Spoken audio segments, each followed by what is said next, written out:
Good morning from Panhandle Outdoors, America's only daily outdoor TV show. Your source for fishing, hunting, and information for folks who enjoy the great outdoors. Now sit back, relax. It's Panhandle Outdoors. Good morning, folks. Welcome to Panhandle Outdoors. I'm Winston Chester. I'm glad you're here this morning. Got a great show lined up with special guests here in the studio. But first, our weather brought to us by Haney Technical Center at the corner of Baldwin and Highway 77. Looking at a high today of, it's going to get all the way up to 76 and low is 64. We're in Chamber of Commerce weather right here. Water temperature, 66 degrees, so it's hanging in there pretty steady. I'm going to go ahead and predict now. I know it's Tuesday morning, but we're going to go and call this. We've had about a third fog. The third fog is happening this week, so you know what that means. Our Spanish mackerel is going to start showing up. We're going to talk about that later. Our river readings, Apalachicola at Bluntstown, 14.7, and the reading at the Choctawhatchee at Caryville is 8.2. So we're looking better there, but not quite where we wanted for our spring fishing. Our tide chart brought to us by Kent Forest Lawn. Looking on the tide, today is the 12th. Pretty decent tides. We're looking at a high this morning, actually 1:30 p.m., right in the middle of the day, and a low after midnight. So it's coming in all morning and going out in the afternoon. Good situation there. We've got good tides all week long, good strong tides. All right, we're going to take our break. By the way, the marine forecast is going to be east-northeast at about 8. We'll be right back. All right, look who's here this morning, Bubba Heart. Good morning. How you doing, Coach? I'm doing great, Bubba. So always good to have Bubba Heart on here. We've known Bubba and his family for a long time, and we're just sitting here talking. We just didn't realize it was going to take this long for everybody to build back or whatever. Oh man, it's amazing. The more Candace and I was riding around this weekend, and everywhere you look, it seems like the buildings are just disappearing. I know we're going to build back, but. It's amazing to see. And I echoed when he said that. I said, I feel the same way. I go around and look. I didn't realize when all this storm happened, I knew we had a lot of damage. I didn't realize that meant buildings were going to be total, homes and all total. Oh yeah. And like I say, most of the claims are legitimate. I mean, their houses, the roof's been blown off and all, yeah. Some of the older homes, I forget where we were in the Cove area yesterday, I believe it was, and seeing some of those older homes, and look, I don't see any way that they can fix them. It's just a shame to lose them. And I run into folks from up around Alpha and Bluntstown and Mariana. They got hit really hard. Yeah, Mariana. My sister and brother-in-law live in Mariana, and they got hit pretty hard. They lost a roof up there, and a lot of trees down. I guess tornadoes or just the hurricane itself went through there. Well, let's come down the road from Mariana down 231 to Hart's Marine. I know y'all got hammered that building and all. I know y'all took. Well, we showed a picture of it last time we were on and all. Yeah. So well, we're doing really well. We've got our shop back up. We're not working outside anymore. So we're fully operational. The boat companies have been great to work with. I mean, we lost probably half of our inventory to the hurricane, and now we're fully back up and running. I mean, we've got really more inventory than we should, but we're excited. Looks like it's going to be a good spring and summer, in the boat business. A lot of people had damage, so we've got plenty of engines in stock, so we're just sitting on ready. Yeah. Well, to show you the attitude and all, I just got a kick out of this. Well, I had to take my boat to get it checked up and all because the pole barn fell on it. We talked about it, but I go up to the Horse Marine and they're working. They're outside working, just like in the old days. They didn't have any shelter anywhere. I said, I wish I need to take a picture of this and checked it out and everything. And y'all did it. Y'all were outside working for how long? Well, almost 5 months. And so it was slow. When it was cold or when it was raining, it was kind of slow. But you do what you have to do. Isn't that amazing how we just take for granted just like a little shelter over to get in the shade and all. But that was remarkable, I thought, for a business like yours. You went right back to work as soon as you could. Well, and we've got great employees. We've got our technicians are just they're hardcore. They get the job done, and we're blessed. We're very blessed to have. Well, you're part. It's in the Florida Panhandle. everybody wants a boat. Because there's so much water here, fresh water and salt water and brackish water and everything in between. And that's why we love to have them on as a sponsor. Especially, it's special to me because I've known Bubba since he was, well, not knee-high to grasshopper, but pretty close to it. And you know, local family business and all. But we got a boat show coming up. Been advertising starting last week, but a boat show is coming up this weekend. So and you're a big part of it. Yes, sir. We're working hard towards it. It's the Emerald Coast Boat and Lifestyle Show. Starts the 15th through the 17th, I believe. Is for us, it kind of goes on all week, you know, setting up and then tearing down after it. But it's Friday, Saturday, and Sunday, and we're excited about it. Like I say, with everything that's happened, for the community to be able to move on, put this boat show on, and you know, and offer these products. A lot of boats were damaged, so it should be very good. I've talked about that, and I know people have been really waiting for the springtime. And it's going to be official spring next week. In the springtime, they really start thinking. Everybody had boats in the back of their mind, but when springtime comes, you really sort of get jumpy. Oh yeah, well, when the Spanish show up, it's on then. It's almost like a signal. They like here goes the flag. Oh yeah. Y'all take off. And one of the things I love the name of it, Boat and Lifestyle Show, and that goes along with what we've always talked about. It's not just one thing you do outdoors. Oh yes, sir. It's and out there they've got not only big boats, small boats. We'll have freshwater boats and saltwater boats at the show. There'll be kayaks out there. I think there'll be bicycles out there. The YOLO boards, you know, paddle boards, that kind of stuff will be out there. So it'll be something for everybody. So again, we're excited to be part of it. And tell us the location of it. It's at Air Bessett Park, I believe is the name of it. It's right there at Pier Park at the pavilion. And it'll cover that whole entire grounds. There's probably 10 or 15, maybe 20 acres of show that'll be. So it'll be big. I didn't realize that area was that big, but it is. I didn't either till I went out there, but yes, it's pretty big. All right, let's take a break. We'll come right back with Bubba. All right, welcome back. Seeing Bubba Heart. We're talking about boats, and Bubba, I was telling him, we're talking about G3s and Key West, everything Heart Marines carry, and I was telling him even during the hurricane recovery we've had, I'll get workers and different people come out to my house and they look at my boat and they really like just the way that boat looks. I said, if you like the way it looks, you'll get on the water with it. It's ideal. Oh yeah, and Key West has got a big line of boats. They go anywhere from 17 foot the size of your boat all the way up. Now they're building up to a 35 foot. Are they really? And so everything seems to be getting bigger and more expensive, you know, but that's just the way things progress. That's cool. Now, we're talking about boats. You brought up a good point while we're off air there about, we have so many boats lost to insurance. And we're talking about insurance, people buying the boats back and stuff like that. I really haven't given that much thought about people buying the boats back. And I know a lot of people, are they're getting totaled and buying them back.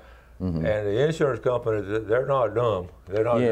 So, tell us from your perspective what's going on. Well, what we're seeing is a lot of customers, that have got 1 year, 2 year old boats, and they're buying them back from the insurance company, and they're getting a good deal on them. But the problem lies in trying to get work done on them.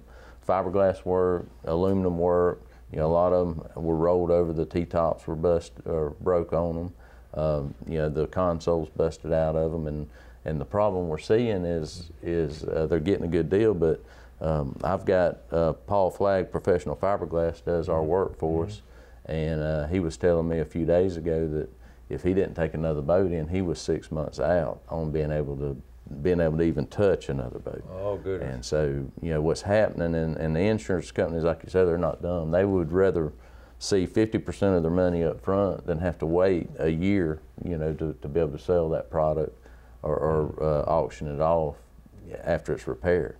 So, just be aware of that when you do buy one back, unless you're a mechanic yourself, or unless you're into that kind of thing and wanting to put it back together yourself.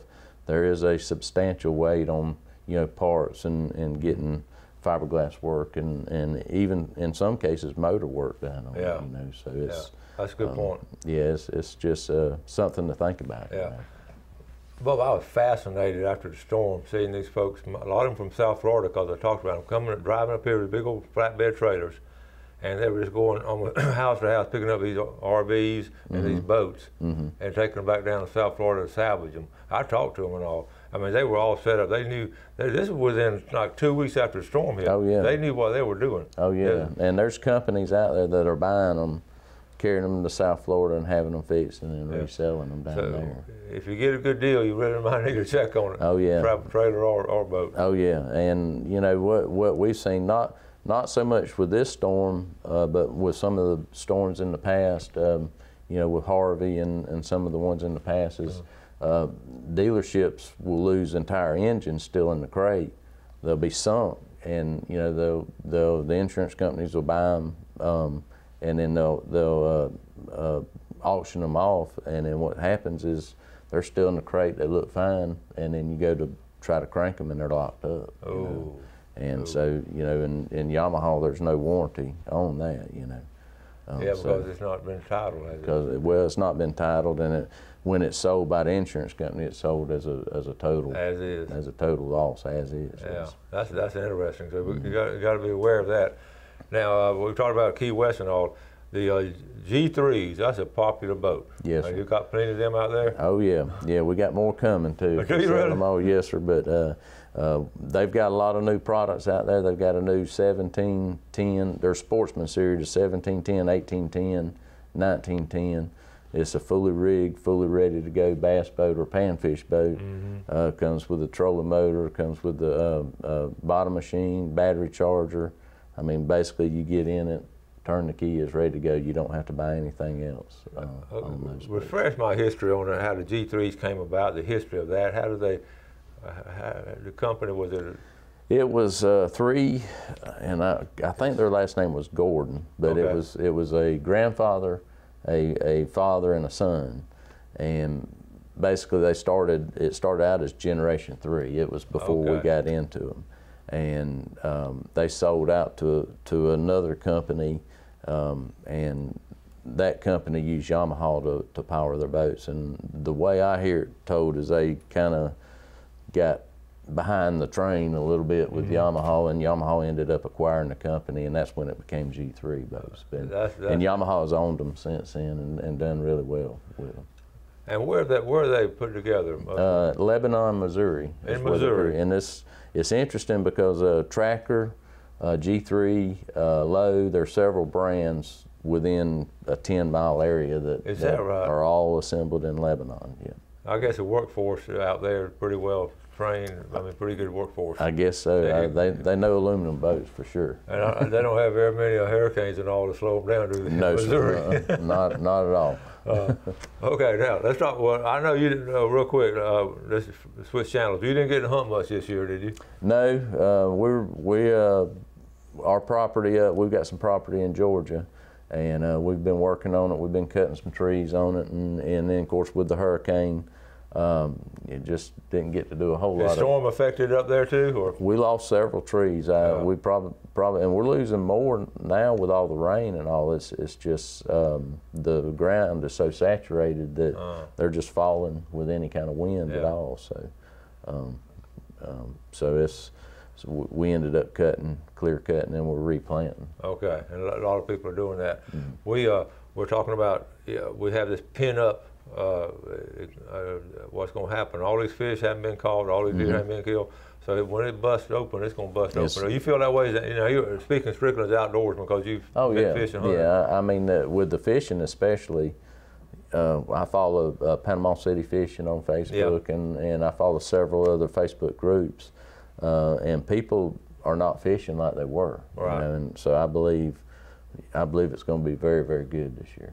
And we tell people, when you get out there, I'm the same way. I'm going to sort of go slow to start with. I'm not going to go flying up to all these places because we have limbs and all kinds of stuff in the water. Oh yeah, and I haven't even been in the bay. I've been really in Grand Lagoon and then out of the pass, but I've tried to kind of stay out of the bay because I believe there's still a lot of floating debris in the bay. You know, we had some low tides last week with that north wind and all, some really low tides, and I was checking the shoreline. I made a point to go to some places checking the shoreline, and almost all of those areas had tree limbs blown, you know, blown from top of trees and all.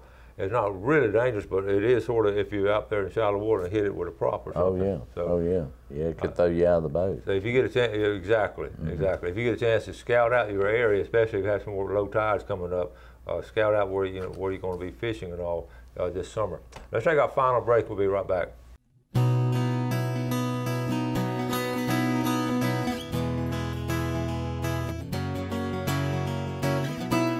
Okay, welcome back. It's here with Bubba Heart, Harsh Marine up on 231. Good folks here. Let's look at our fishing game time. Speaking of good folks at Bluewater Outriggers, we're looking at 5:06 or 7:06 this morning and 5:31 to 7:31 tonight. Now, I'll be out, remember, Thursday morning, and we'll be with a fish and wildlife biologist for the FWC, and we'll be going over the scallops in St. Joe Bay, and I'll come back and give you a full report on what's going on with the scallops from a first-hand scene when having the ladies there talking to us and all. So have you heard anything as far as? We have heard, and that's the problem because you hear so much and you really don't. And these are, you know, usually reliable people, but really nobody's had a hands-on and going. You know, so this Thursday we're going to try to get a hands-on. You know, even go underwater some, and I'm not going underwater, but some of them be going underwater and actually looking at it. So we're going to really give you a first-hand report and put it together and all. Now, how do they grid that and then pick up scallop? How do they do that? I've always wondered. And it's like a big triangle, and it's 60 meters each one, and they actually put a line there, and the diver, and they're going up to 3 to 4 foot of water, and they got different spots across the bay, and the diver will actually stay within 3 feet either side of there, so go 60, 60, 60. Right. So that scientifically is accurate. Right. Now, that's the count itself. This week, I don't think we're going to do the count. We're just going to sort of scout the areas out to be counted. I got you. And I've heard some people say there's absolutely nothing out there. Some people say there's a few here and a few there. So we'll find out. I know you and your family. Oh yeah, we love to go, and my wife is actually from Port St. Joe, so it's. Well, she's excited about it. To have a scallop season again, that's something special for us. Well, she grew up around it then. Oh yeah, yeah. We used to go every year, you know. And what kind of boat do y'all take down there? It depends. It seems like it's a different one every year, but I tell you, the boat that we enjoyed the most down there, especially when Chase, our son, was younger, was a pontoon boat. Yes. And you could put the bimini up, you know, big bimini top, and those things will get in really shallow water. And this is not your granddad's. This is not your granddad's pontoon boats, the one they're making now. Oh man, aren't they super? Yeah, they're plush. They're very stable. They're fast compared to what they used to be. When I first got in the boat business, a pontoon boat, if you could make it go 17 or 18 miles an hour, you were doing well. These boats we've got now, regular pontoon boats, are running in the mid to high 20s, and these some of these tri-tune boats, I mean, we've got some of them that run 40, 50 miles an hour. The tri-tunes are real popular now. Oh yeah, I yeah. hear good things. And they've added lifting strakes, and they've set the engines back, and the engine pods, they've changed the design of those engine pods to where these boats are, you know, not only are they plush, but they're fast, you know. Oh, that's cool. And so yeah, it makes them worth having, you know. Yeah, and they sort of spread out and they eat and all, and it's great for kids. Anyway, let's move on to the boat show this weekend.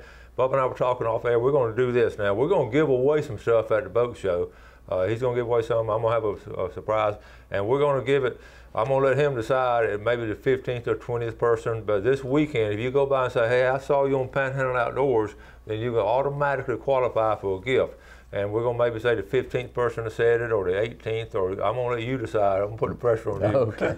All right. But what are you going to give away? Well, let's do this. Yamaha, through the end of March, has got a 6-year warranty up to a 6-year warranty on their engines. It's a program they're doing. So let's do this. Let's do a oil change kit for a Yamaha from a 25 horse all the way up to a 350. Cool. And we'll do the 6th person because it's a 6-year warranty. Oh, there you go. Just come by and see me at the boat show, tell me that you saw us on Panhandle Outdoors, and we'll get you hooked up. That'd be cool. Those kits they're upwards of $100, some of them. So. Okay. And we'll go and on the Panhandle Outdoors. That way, well, I'm gonna put give them a little something to give away and all. But we'll pick out the person. I started to say the first person because we're the #1 show in America. That's right. But we can't do the first person because some of y'all might get off work Friday and go out there because it's going to open Friday morning. Yeah. It opens from 10. Let me see now. From 10 to 7 Friday, 10 to 6 Saturday, and 10 to 5 Sunday. Yeah, so it goes down an hour each time. So you got all kind of things out there and all. I know, and really it's exciting. And it's just walking around seeing them all. Oh yeah, it's going to be some beautiful boats out there. Even myself as a dealer, I just look around and awe at some of these boats. Yeah. I mean, we'll see boats with 4 and 5 and maybe even 6 engines on them. That's incredible. It is. It's crazy. Scout has got a new boat out that's got 6 engines on it. I saw that you serious? at Miami. Yeah, you think it'll be out here? Or I don't know. I mean, I can imagine 6 engines. Yeah. I just hate to have to put fuel in it. It'd be 6 times the regular amount. Well, okay, about a minute left real quick. Now, what all will you have out there? We'll have Key West, we'll have Tidewater and G3 boats, freshwater, saltwater boats, everything from really 15 foot to about 26 foot is we'll have out there. Okay, that sounds cool. And so it's going to be at Aaron Bessie Park, and it's going to be a lot of fun. We're excited about it. And you got to work really hard so you get time to go fishing pretty soon. That's right. Because I know Candace, y'all are ready to go. I'm ready. If I could sell all these boats at the show, I'd just take the rest of the year off. Y'all have the man out. So everybody go out and buy those boats so man can go fishing. Bubba, thank you, buddy. Yes, sir. Thank you so much for having me. All right, always great having Bubba Heart from Harsh Marine, one of our good loyal folks and all. Y'all go by and see him. And we got to get out of here. Thank y'all for watching Panhandle Outdoors. Always do something good today for your fellow man. You have a great day. Enjoy the outdoors. Enjoy that boat. And God bless. Thanks for watching America's only daily outdoor TV show, Panhandle Outdoors with Winston Chester, featuring hunting, fishing, and other activities and information to help you enjoy the great outdoors. Join us next time for Panhandle Outdoors.